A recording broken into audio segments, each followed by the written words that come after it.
Өзінен 25 жас үлкен ер адамға күйеуге шыққан әйел және оның үлкен былықтары мен ер адамның проблемалары жайында айтатын боламын.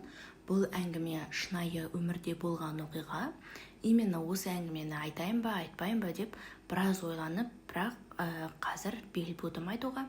Видеоны бастамас бұрын каналға жазылып, лайк басып, подписка жасап, видеоларды жіберіп алмас үшін қоңыраушаны басуды ұмытпаңыздар.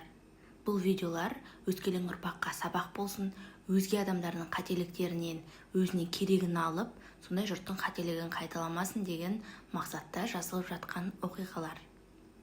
Ендеше бастайық. Үйленген кісі өзінен 28 жас, почти енді 30 жас деп айтсақ болады, 28 жас кіші әйелді әйел қылып алады. Оның барлығы қалай басталды? Ер адам бойы ұзын болады, өте ұзын, кәдімгі 2 метр ұзын ер адам болады, өте келбетті, бойшаң, түрі әдемі, сондай ер адам болады.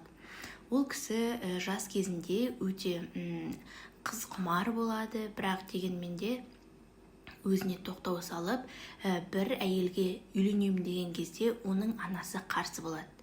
Негізі біздің қазақтар бекер айтпаған ғой, өзінің тағдырын, өзінің махаббатын адам өзі үйленем деген кезде үйленіп кетпесе, егер біреулер қарсылық білдірсе, значит ол дұрыс өзінің бақытын таба алмайды, өзінің бақытын өткізіп алды деген сөз дейді.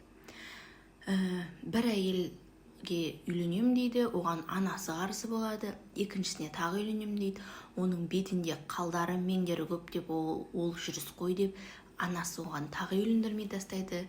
Бұл адам менің өміріме қатысы бар, менің алыстау туысқаным. Кәдімгі мен өте жақсы танитын кісі. Ол кісі жас кезінде бидай тасып, бір темір тордың артына отырып келгені бар еді. Содан кейін оның өмірі басқаша болып өзгеріп кетті.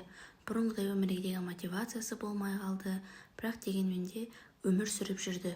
Сөйтіп бір күннің күнінде ол біреудің туысқанының тойына барған кезде бір жас сұлу келіншекті көріп қалады.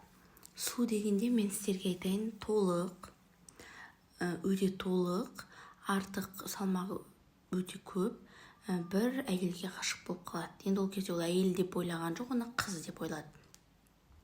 Сөйтіп онымен жақынырақ таныса келген кезде, сөйтсе ол әйелдің өзінің баласы бар екен. Ол әйел тұрмыста болмаған, тұрмысқа шықпаған ешқашанда, бірақ өзінің бір баласы болады. Сөйтсе оның мамасы екінші рет па үшінші рет күйеуге шығып, сөйтіп оның өгей әкесімен бірге тұрады екен. Сөйтіп бұл әйелдің айтқан әңгімесі өзінің. Бір күні ұйықтап жатқан қызға өзінің өгей әкесі келіп үстіне шығып алады дейді. Ол әкесі сәл аздап ішіп алатыны бар екен. Сөйтіп қыз сол әкесінен аяғы ауыр болып, жаңағы қазір өмірде бар үлкен ұлын өмірге алып келеді.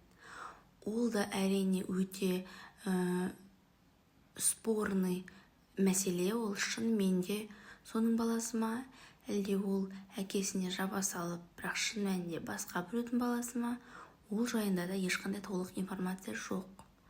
Бірақ оның анасы, мен бір екі көріп қалғанда дейді кейіпкер, анасы әкесімен ажырасып кеткен екен, жаңағы өгей әкесімен анасы ажырасып кеткен. Осы ситуациядан кейін қыздың анасы аспазшы болып жұмыс жасайды.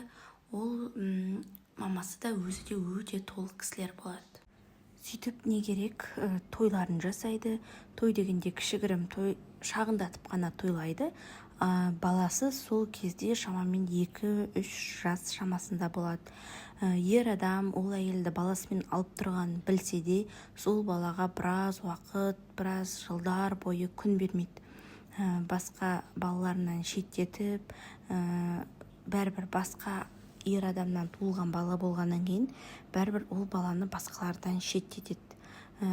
Үйге аяқ қолын жумай кіргізбей, өте қатаң тәртіп болады әкесінде, бірақ өте қатты асыра сілтеушіліктері де болатындығын мен барған кезде бақылайтындығынмын.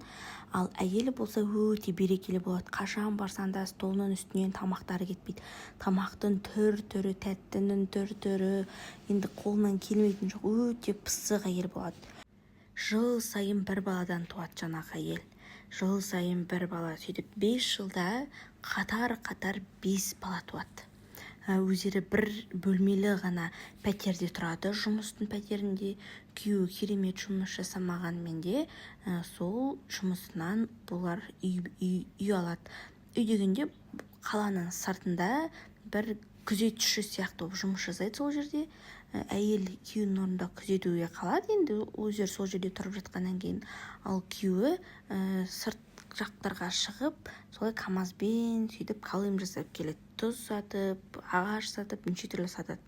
Енді олай ақша жоқ емес, бар еңбекқор адамға тұрмысқа шығады. Сөйтіп ол әйелі өте толып кетеді. 4 қыз туады, 1 ұл туады. Жалғыз ұл, жаңағы бірінші ұлымен есептеген кезде 2 ұл.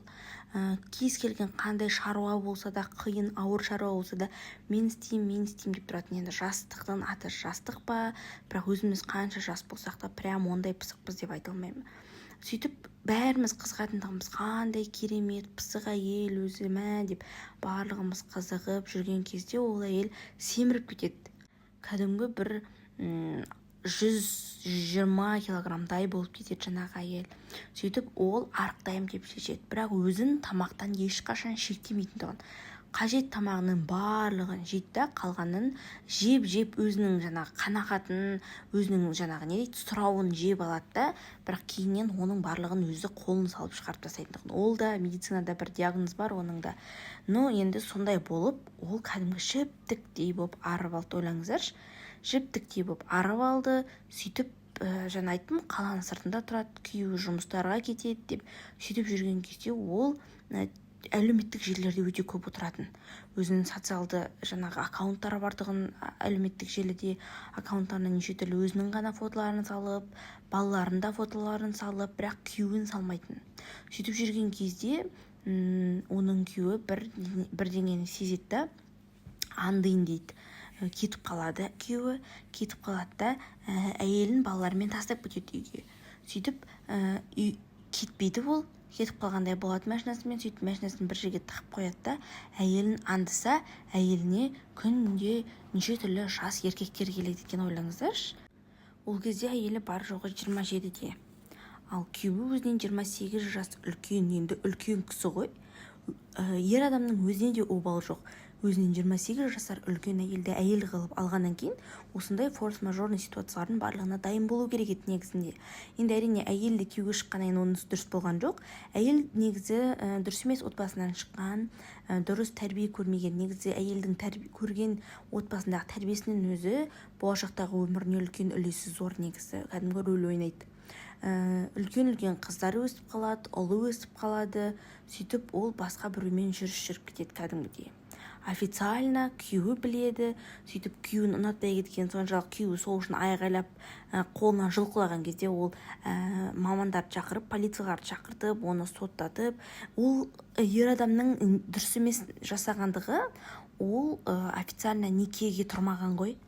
Некеге тұрмағаннан кейін ол оның некелі жары болып есептелмегеннен кейін ол какой-то левый еркек оған қол көтергенмен тең болады. Олар мать-одиночка болып, өздері пәтер алып алмақшы болады. Үкіметтен есебі күйеуім жоқ, мен аяңыздар деп, сондай баланы туып алып, еркекпен жатып алып, сөйтіп халыққа жаба салады ғой, мен сендер үшін тудым деп, үкіметке. Сөйтіп бәленбай бала туады. Одан кейін бір жаңағыдай ситуациялар болғаннан кейін үйге ажырасатын болып шешім қабылдайды. Ажырасады деген кезде сөзбен де әйел кетіп қалады, бүкіл бала шағасын алып, ал еркек ештеңесіз өзі жалғыз қалып қалады. Қу қара басымен. Сөйтіп әйел Алматы облысына көшіп кетеді. Сол жақта бір ер адамды, жаңа өзі әлеуметтік желі арқылы жазып жүрген ер адамды кездестіріп, соған целенаправленно Алматы облысына барып, аяғы ақсаңдап жүретін еркекке бір ауылға күйеуге шығады. Ол еркек өзімен құрдас болады, ол еркектің бала шағасы жоқ, бірақ ажырасқан еркек екен. Сөйтіп өзінің негізгі шынайы әкесі жаңағы қыз бен ұлдың уайымдайды. Бұл деген әке все равно енді өзінің туған әкесі емес, өгей әкесі болғаннан кейін қыздар қаншама 4 қыз өсіп келе жатыр деп аяйтын әкелері бар, қыздарын аямайтын, неше түрлі жыныстық қатынасқа итермелейтін, қоқаң-лоққы көрсететін, сондықтан да әкесінің қорқатындай реті бар. Бірақ отбасын бар кезде бағалау керек еді. Но әйелінен қателіктер болды. Әрине жел тұрмаса шөптің басы қозғалмайды. Сөйтіп бұл үлкен де болса, ер адам 56-57 жасында әйелсіз қалғаннан кейін бір өзімен қатарлас, бір 3-4 жас кіші әйелді өзінің екінші жар етіп алады. Бұл кезде де официально емес. Жаңағы балаларына алимент төлей алмайды бұл. Жаңағы балалар үшін күресіп мен тартып алам деп те айта алмайды. Себебі ешқандай құжатта жоқ бұл оның әкесі екендігінде. Сөйтіп бұл үйленеді, үйленгеннен кейін екінші әйелінің 2 баласы болады, бір ұлы, бір қызы. Сөйтіп бір ұлы, бір қызы басқа қалада оқиды, анда-санда қызы тек қана келетін тұғын. Сөйтіп бір күні қаншама жылдар өтеді, жаңағы бірінші әйелі қайта-қайта мазалап қоңырау шала береді. Тұрмысқа шығып кетсе де, оған жаңағы Алматы облысынан, Алматының қасынан үй береді, кәдімгідей 4 бөлмелі үй береді жаңағы әйелге.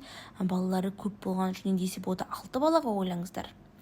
4 қыз, бір ұл, еще өзінің бірінші жаңағы өгей әкесінен бір ұлы бар, сонымен 6 бала болғаннан кейін ол көп балалы ана болып есептеліп, оған үкіметтен үй беріледі. Сөйтіп оған ақша керек кезде, кез келген уақытта жаңағы бірінші күйеуіне балалар арқылы звондатып, папа маған машина керек, папа маған машина, көйлек керек, папа маған телефон керек деп каждый раз звондата береді. Ойлаңыздаршы, ол әйел басқа біреумен жатып жүреді, бірақ көмекті бірінші күйеуінен сұрайды. Енді өзі үшін көмек сұрамайды, енді типа балаларына керек деген сылтаумен сөйтіп күйеуіне звондап, бірінші күйеуіне ақша сұрайтын ылғида. Ол қазіргі таңда да қайталанып жатқан ситуация. Сөйтіп бір күні оның балалары жаңағы өзінің күйеуінің тұрып жатты, бірінші күйеуінің жағына келетін болады. Жазғы демалыста. Сөйтіп оны екінші әйелі қабылдай алмайды балаларын. Өзіміз керемет бай отбасы емеспіз, мен біреудің баласын жаз бойы 3 ай бойы баға алмаймын деп. Сөйтіп бірақ олардың балалары келеді. Сөйтіп 3 ай емес, 1 апта ғана болып, сөйтіп әкесі әр қызына телефон алып беріп, сөйтіп олар өздерінің жақтарына қайтады. Былай қарап тұрсаңыздар, қызықты оқиға, но біреудің кәдімгі өмірі. Ойлаңыздар, күйеуі бар әйелдер, негізі жүретін әйелдер бар. Барлық әйел әрине бірдей емес. Біз ойлаймыз, тек қана еркектер дұрыс емес деп, но ондай әйелдер де бар. Және естідім, қазіргі екінші күйеуімен жүрсе де, ол сыртта жас еркектермен жыныстық қатынасқа түседі деп. Әрине біреуге өтірік, біреуге шын. Осымен бүгінгі кезекті өмірде болған шынайы әңгімеміз аяқталды. Отбасыларыңызды сақтаңыздар. Отбасы тек еркекке немесе тек қана әйелге ғана керек емес. Отбасына еркек те, әйел де ойлауы керек. Қазақша каналға қолдау білдіріп, лайк басып, подписка жасап, қоңыраушаны басуды ұмытпаңыздар. Келесі видеода кездескенше сау болыңыздар.